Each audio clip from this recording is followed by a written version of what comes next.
I think what happened was that these guys felt, especially after Modi coming to power again, and after the abrogation of Article 370 that happened immediately after he came, took office the second time, and I think 5th August was the Article 370 abrogation, and then came the CAA. So these guys were totally frustrated. They were they were like, it was an attempt to vent so much anger that was pent up over the last 6 years, impotent anger, anger that could not result in Modi being beaten in 2019 elections, and that just spilled on.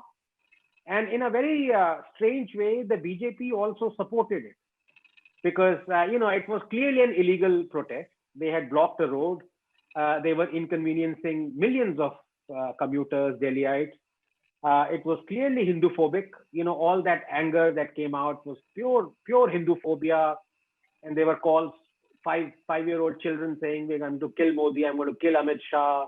And there were 4 infants who died in that bitter cold as well, and they were proclaimed as martyrs. And so all those things were happening, and the BJP kind of did not do anything about it.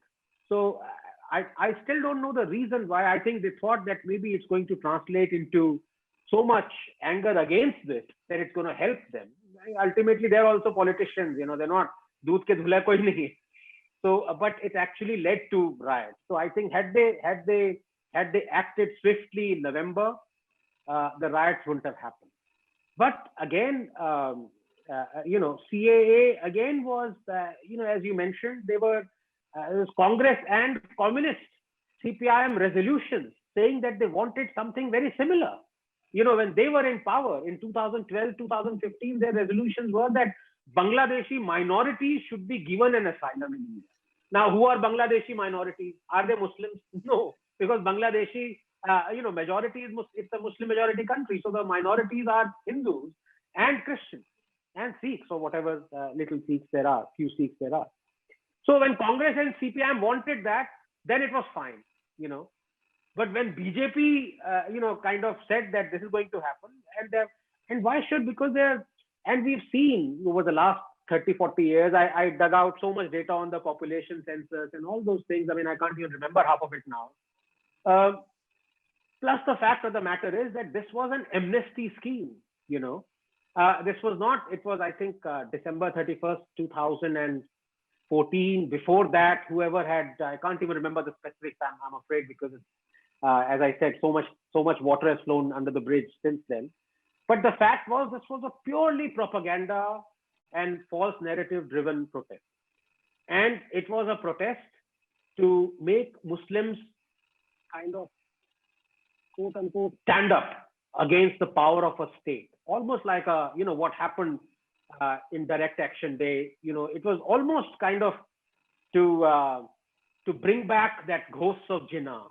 You could see it from the slogans, you could see it from the marches, and La ilaha illallah. You could see the Shahada replacing the Ashok Chakra of the tricolor, and it was certainly that attempt to display a power that we are not.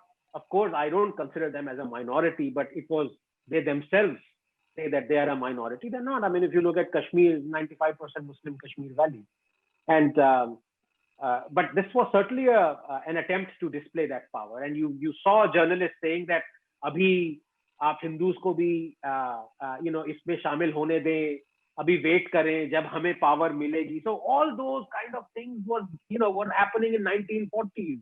What Ambedkar warned us about, started to happen now. And but I think people saw through it.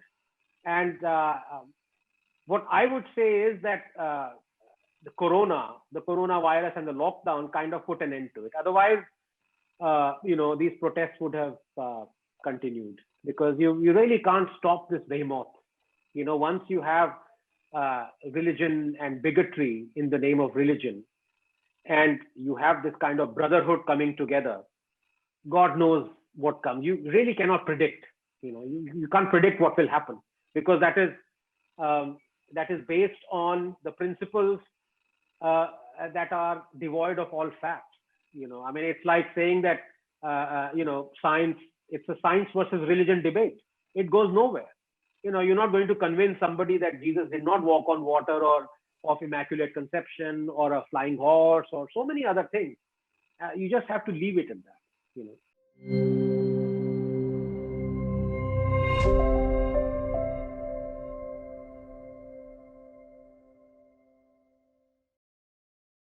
Please remember to subscribe to us and switch on the notifications for this channel. For our other social media links, more content, and to support our work, please visit citti.net. Dhanyavad. Namaskar.